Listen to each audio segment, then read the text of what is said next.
So, setting up the Ioniq sat-nav and phone. Quite a few people have a problem with this because they don't understand how the system works.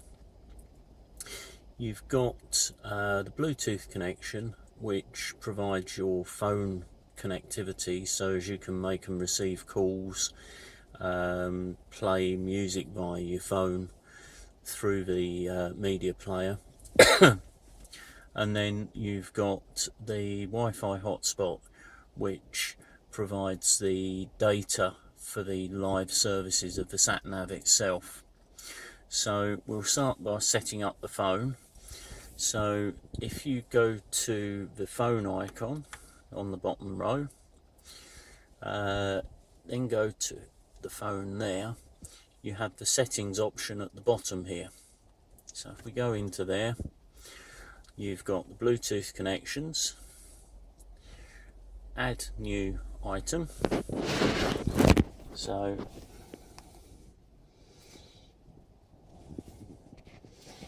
then we go across onto the Bluetooth settings of your phone.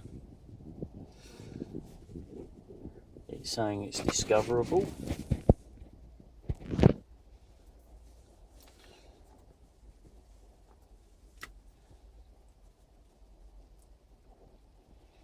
Add new device. Oh, this has changed.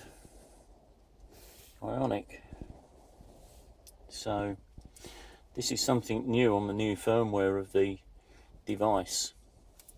So compare the number you've got there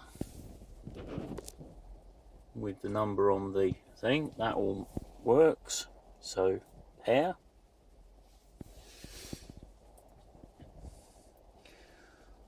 That's, do you want to set this as a priority? Yes. So that means that it will be the first phone that connects. So if it can see both phones, the iPhone is the one that will connect first. Okay. So the other important one is I've now got a message on the screen here about allowing sync of contacts and favourites. If you don't do that, all you'll see is phone numbers. When you get a call coming in, it won't name them. So you need to allow that as well. So that will now sync the contacts in a moment. So now come back using the back again. Go back into your phone. No call history, so it wants to download my call history. This is where I hope there's nothing to so yeah, there's my call history, and the car's just started because it's dropped the battery. So you can call by just touching the screen there. You can go to favourites, your address book, or if you come to that icon, you can then dial a number in, and then you've got that. You've also got your controls on the steering wheel. So you've got a volume, your up and down search. So if I go back to my call list and then use the up and down, you'll see that I can select, and then if I was to push the call button, it would make that call back to that person. Okay, so that is how to set the Bluetooth up. Now the next thing is how to set the Wi-Fi up, because at the moment there's no speed camera or live services you can see here. If you go back to that screen, there's no Wi-Fi up there. You've got your cell phone signal, the Bluetooth, which with the note next to it shows that it's also music from the phone is available. the state of your cell phone battery, time, TMC is the information broadcast over DAB. So I've got no live services. Push the settings button, go to Wi-Fi. You can see I've got the Travelodge Wi-Fi and various other things, but I want the hotspot on my phone. So go back to Wi-Fi. So there is my Wi-Fi, it's set on. Hang on, that's the wrong place. Hang on, let me go back. So I want personal hotspot on this Apple phone.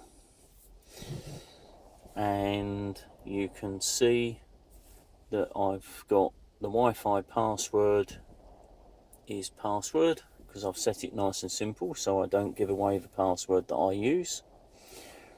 Turn the hotspot on, and in a moment, there you go, there's my iPhone. So that's fine. Enter my password, which in this case is password, but it will be something a little bit more secure if I was doing it for real. You have the option to show the password, so if you've got something really complex, you can double check it before you say OK. So say OK. That will take a few seconds to connect. There we go. You can now see you have the Wi-Fi sharing up at the top. So you've got that. Yep. So this is just a standard sort of agreement. So you've got the blue padlock, you've got the blue Wi-Fi symbol there.